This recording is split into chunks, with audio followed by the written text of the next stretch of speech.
What's up guys, Ace here today, bring you guys a new type of video, me just playing Magic, talking about Magic. And today we've got some news. You guys know I have been hating the standard environment thus far, so I'm kind of pumped to see what's happening, especially with next week, because we got a nice tweet from Wizards.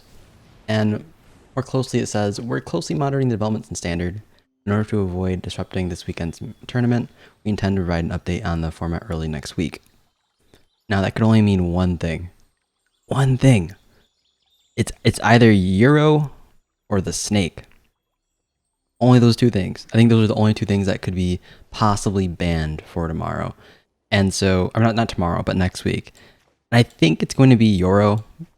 I mean, let's face it. Like, Euro has been doing way too much. I think he's banned in two formats already. Euro. Let's see. Let's check what Euro is on Gatherer. I haven't checked myself, but I think, isn't he banned in Modern or something? Oh, no, it's not. It's just legal everywhere. Okay. Okay.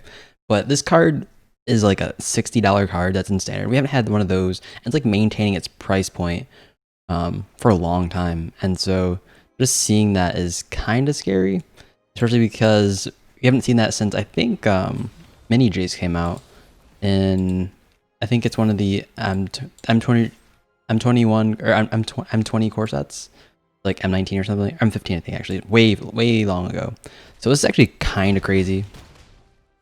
No clue what to expect, but the fact that they have so many ramp cards that also block aggro decks, kind of frustrating. And so that's why I'm thinking we're probably gonna see Euro get the hammer. Okay, we scoop this one up right here. It's actually kind of interesting. I swear I saw Euro banned in one of the formats. It was Oko, wasn't it? I think actually come to think of it as Oko. That's because he didn't ramp, but he did a lot for like a 3-drop simic card. But for Euro, he's played in every format. Right? Let's just check. Euro Legacy. I'm pretty sure he's played in every format, and so it just becomes sort of a just doom just looming over. Because if it's like a playable legacy card and it's being played in standard, you kind of understand where like standard is at currently. Euro is a pretty strong card, and thus like simic is being played everywhere, and they just keep printing good simic cards. First of all, I don't know why they decided to reprint Lotus Cobra out of all things. Like we know Ughhh was in the environment last standard, and so just printing more. Oh gosh, this hand. Actually, this is fine hand. Printing more cards that just sort of fulfill the simic dream, really kind of frustrating, especially for aggro players. Like this hand is really debatable. If we don't draw our red source, we're kind of... Actually no, we can play this into the robber. It's fine. And they printed a blue land hate card, which is super interesting because simply the fact that blue is one of those colors that is being played in the ramp colors means that you're only going to see ramp versus ramp. I don't get that. Now, to be fair, these cards are being played years in advance, so I guess there's no clue telling what exactly is going to be played all the time because these sets are made just so far in advance. So, I think it's Confounding Conundrum. Gosh, and we have another legacy playable card in standard as well, in Brazen Borrower, which kind of sucks. Okay, let's see. Spells your opponent casts that target it. Okay, that's fine. That's totally fine. We're just gonna ram this thing in there.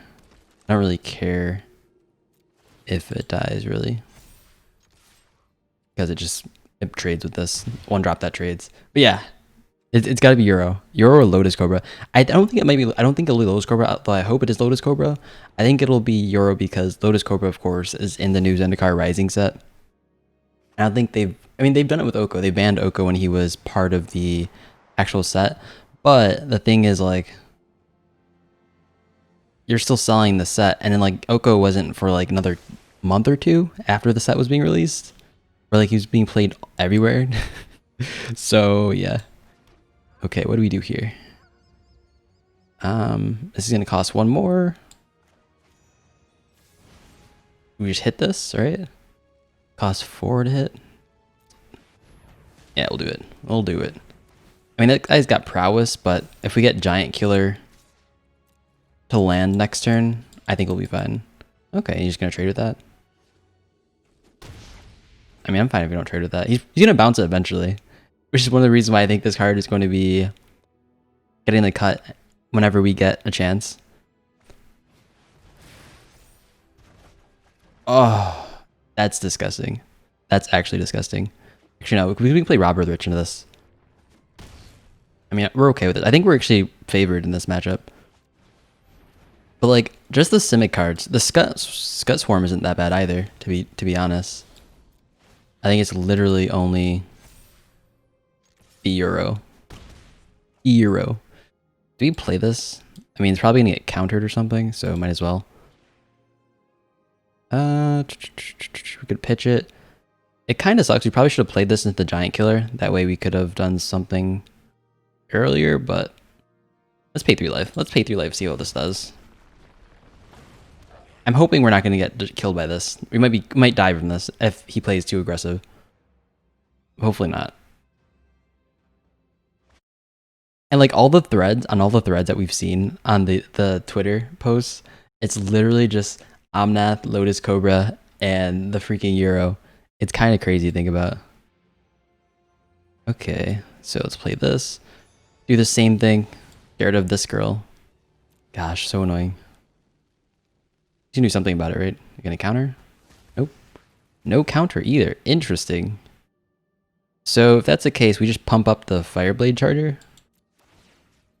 Like, I'm okay if he trades with the Robber or the Rich. Like, both these will trade into them. He's probably gonna think I'm not looking into it, but like, obviously Rimrock Knight into this. And just like, take the trade. Okay, sure. And we play this.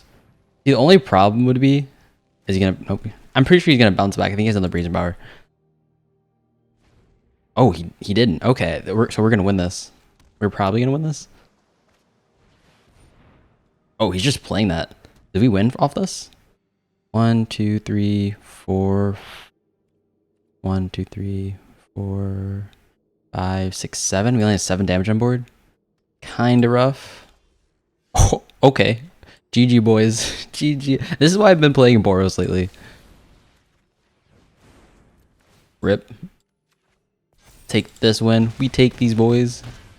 Easy clap. Easy clap. Okay, but yeah. Tell me what you guys think it's gonna happen in standard. I think we're actually going to lose Euro. I hope we do.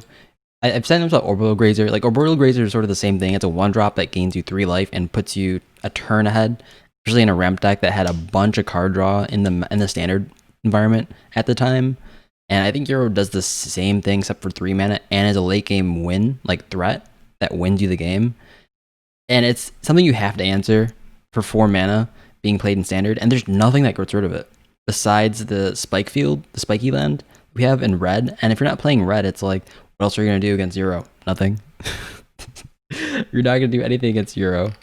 So like, why even try?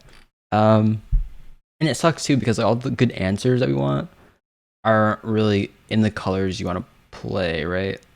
Like there's the blue one that answers it, but it's like, why play answers to that deck when you could play that deck and have someone else? Like, it's better to play proactively than it is to play reactively, generally speaking. So why did they make Confounding Conundrum freaking blue? That is awful. That is awful. Maybe we can get one more game in here. Just one more. Maybe not. But I'm super curious how that's gonna affect Euro, especially like with his price point. But yeah, I guess we'll end it there, boys. We'll end it there. Deafening silence, nice. Tell me what you guys think in the comments down below, and I'll catch you guys later. Oh crap! Wait. We can try one more game. Actually.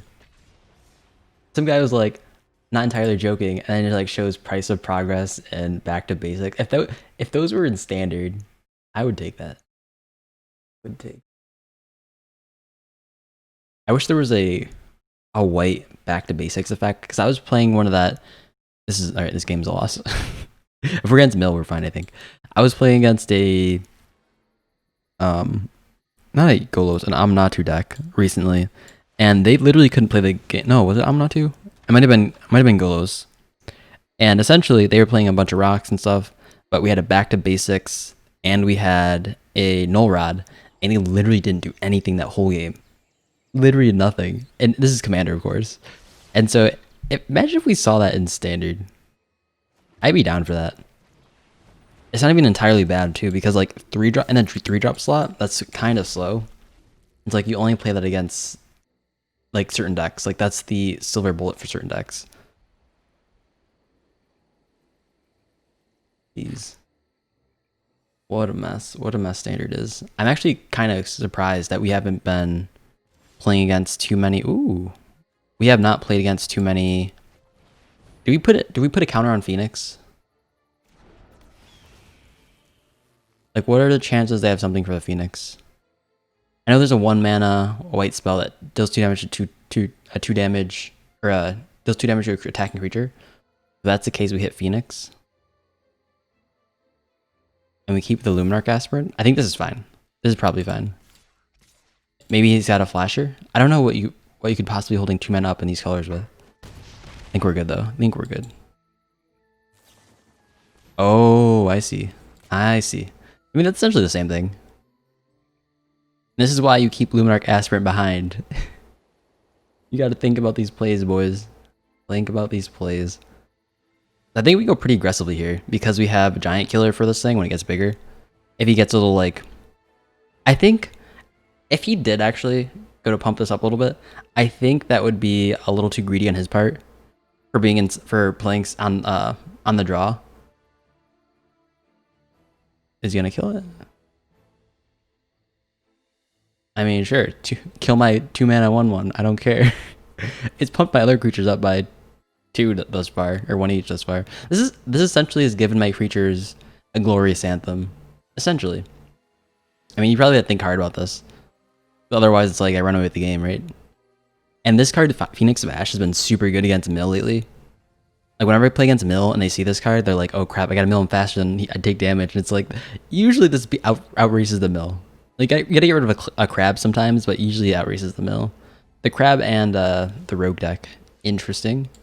So I don't think I'm gonna invest any more into this board. I think this board is generally fine. You could play a 1-drop and pump this up by 2. Does that have reach? It has reach too. If it has reach, I think we're fine with trading. We can play this. So I don't think he has another flasher. Seeing how smoothly that went down, usually people don't play like that. So, if that's the case, we'll dump it on this, and we'll attack with Ether.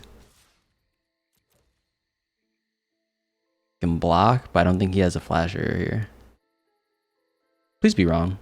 Please be wrong. Don't have a flasher. I mean, I could just trade with Rimrock. That's right. Alright, that's the game. That's the game, boys. But yeah, tell me what you guys think about Euro. What's going to happen to Euro? What's going to happen with the whole Simic ramp or Sultai ramp? I don't think you play Sultai. I think it's just like 4-color ramp. I'm so glad they don't have like usually 5-color decks in Standard because it's just going to be like 5-color good stuff. Which I've been told was happening to the Jace. But yeah, we'll end it there. Peace out, guys. Have a nice one and catch you guys later.